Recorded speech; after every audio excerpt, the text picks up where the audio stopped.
मैं प्रोग्राम का आगाज एक ऐसी खबर से कर रही हूँ।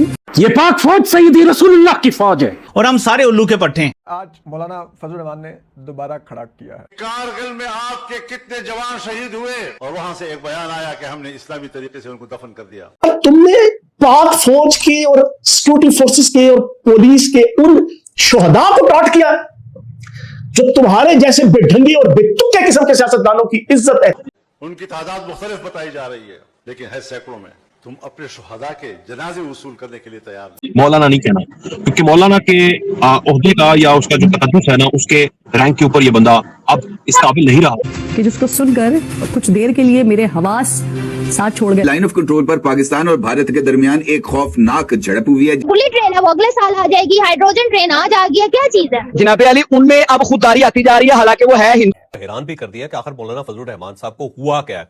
पहला जो क्लिप है वो बेसिकली कारगिल से रिलेटेड है और उन्होंने कहा जी मेरा मुंह ना खुलवाएं, और मैं आपसे सवाल करना चाहता हूं कि कारगिल के दरमियान कितने शोहदा थे जिनके आपने जनाजे उठाए।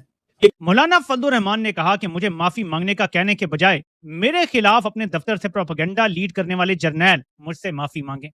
भारतीय सेना पूरी तरह मुस्तैद रही। जम्मू कश्मीर के राजौरी सेक्टर में लाइन ऑफ कंट्रोल यानी एलओसी पर शुक्रवार रात करीब 2 घंटे तक जबरदस्त गोलीबारी हुई। मुझे सिखाते हो शहीद किसको कहते हैं? आज तक कौम को तुमने बताया कि कारगिल में आपके कितने जवान शहीद हुए। इस हवाले से मौलाना फजलुर रहमान का शुक्रिया अदा करता हूँ कि उनके इस बेवक्त शोर शराबे ने कम से कम इतना जरूर कर दिया है कि अहले नजर सोचने पर मजबूर हो गए हैं कि समथिंग इज सीरियसली रॉन्ग। भारी हथियारों के साथ फायरिंग की गई, जिसके नतीजे में इतलात के मुताबिक पाकिस्तान की एक पोस्ट को तबाह कर दिया गया है।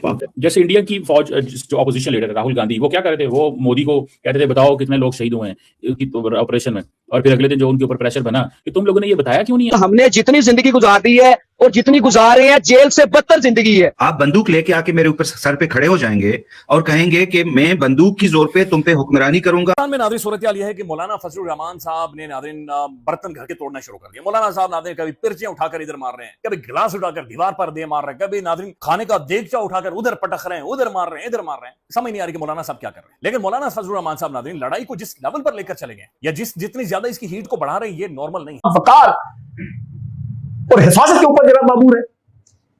पाक फौज का वो जवान जो सरहद के ऊपर -50 सेंटीग्रेड से लेकर 55 सेंटीग्रेड तक अपने हाथ में अपने वजन से ज्यादा भारी बंदूक लेकर 25-26 करोड़ पाकिस्तानियों को इज्जत, वकार, तौकीर, सुकून, इत्मीनान, सुख और चैन देने के लिए जो खड़ा है, वो तनख्वाह के लिए नहीं खड़ा। शुरुआती जानकारी के मुताबिक पाकिस्तान की तरफ से आतंकियों को भारतीय सीमा में घुसाने की कोशिश की गई, लेकिन भारतीय जवानों ने वक्त रहते संदिग्ध हलचल पकड़ ली और पूरी कोशिश को नाकाम कर दिया। कि कभी इस पाकिस्तान को गाली मत देना, वरना अल्लाह तुमको दुनिया और आखिरत में जलील और ख्वार कर देगा। ये तो दुरुस्त बात है कि फजलुर रहमान साहब ने कोई झूठ नहीं बोला। बलोचिस्तान ने जो फाइनली अपना इंडिपेंडेंस है उसको डिक्लेयर कर दिया है। मौलाना ने मेरा ख्याल है जज्बे में बोल रहे थे तो कुछ एक आध ऐसी फिक्रा बोल दिया जिसके साथ एस्टैब्लिशमेंट को बहुत तकलीफ हुई है। मौलवी साहब वो तनख्वाह के लिए नहीं खड़ा, तनख्वाह के लिए खड़ा होना होता तो बड़े बड़े वेल ऑफ खानदानों के बच्चे हैं, अपर मिडिल क्लास के, रिच क्लास के, जो एक जोश और एक जज्बे और एक वलवले और एक मिशन के तहत पाक फौज ज्वाइन करते हैं। सिखाते हो शहीद किसको कहते हैं? आप मुझे उसकी कदर मंजरत न समझाएं। मैं तुम्हें जानता हूं कि तुम्हारे नजर में अपने शहीद की क्या कदर कीमत है। क्या बता सकते हो?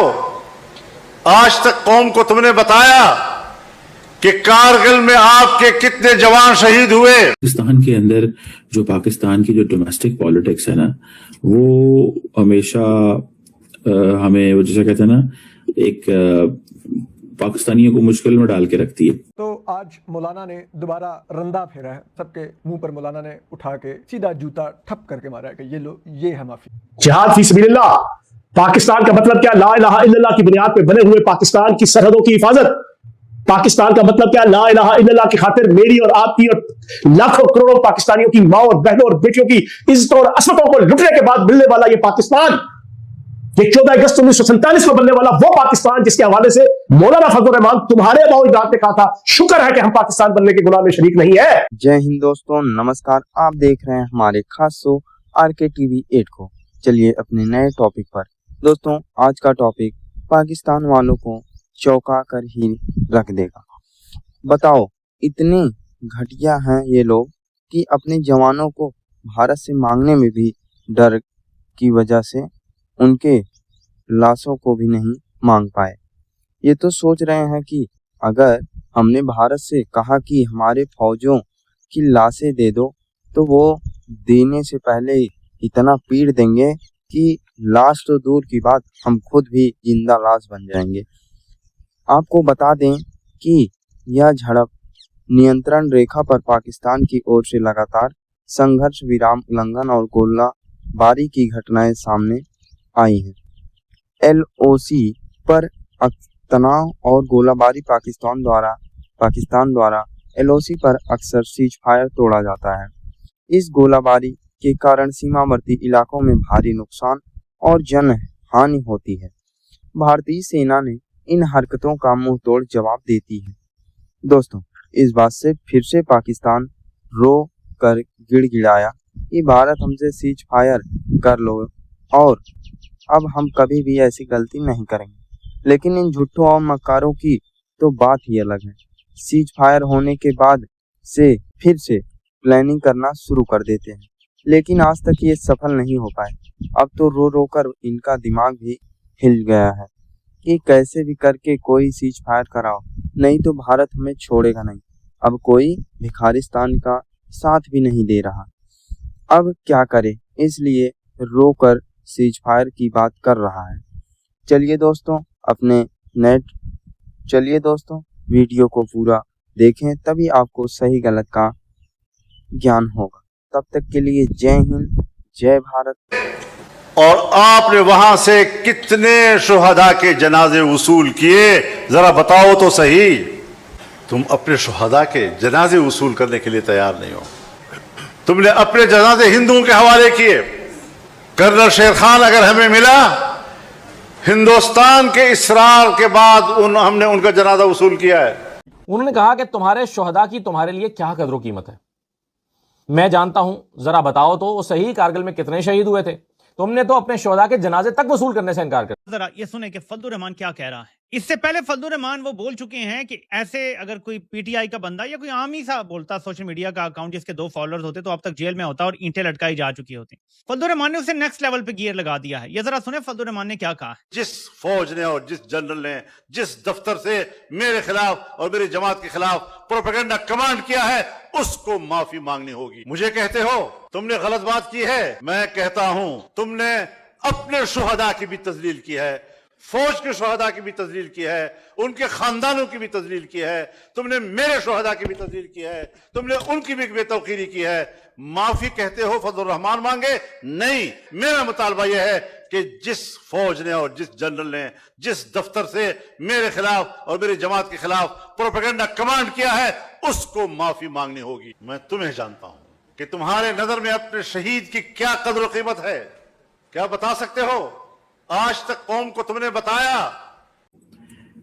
और चीजें ये नहीं कि डोमेस्टिक पॉलिटिक्स में चीजें सेटल नहीं हो रही। इनफैक्ट ये आप सुनिएगा जरा, इमरान खान जो है साबिक वज़ीर-ए-आज़म जो आजकल जेल में, उनकी बहन ये कह रही है कि मोदी तो पाकिस्तान को 2 मिनटों में फिक्स कर सकता था। ये मोदी चाहता है इनको 2 मिनट में फिक्स कर देता। ट्रंप क्यों इनकी तारीफें करता है? तुम्हारा ख्याल है ट्रंप को ये अच्छे लगते हैं? ट्रंप तो एक अपने मुल्क में एक वैसी सा आदमी, उसे वो ट्रंप अपने मुल्क में इस तरह हिला है, उसकी लोग उसके खिलाफ हैं। ट्रंप की अपनी कुर्सी नहीं है। तो इन्होंने, तुम सोचो, इब्राहिम अकॉर्ड कराना था, इजराइल को पाकिस्तान मिल चुका था, इजराइलियों से मिल रहे थे, ये राब्ते कर रहे थे, तो इन्होंने ये कराया पाकिस्तानी फौज को इज्जत दिलाने के लिए। ये बिल्कुल, ये मुझे किसी ने बताया, मेरी अपनी अकल है। लेकिन उनकी तरफ से मसला ये आ रहा है कि उनकी तरफ से जो सिग्नल है वो बड़ा डेंजरस है पाकिस्तान के लिए। हालिया साल में सबसे ज्यादा शदीद झड़प हुई। दोस्तों, अगर आपको यह जानकारी उपयोगी लगी हो, अच्छी लगी हो, तो कृपया वीडियो को लाइक और चैनल को सब्सक्राइब करना ना भूलें। धन्यवाद।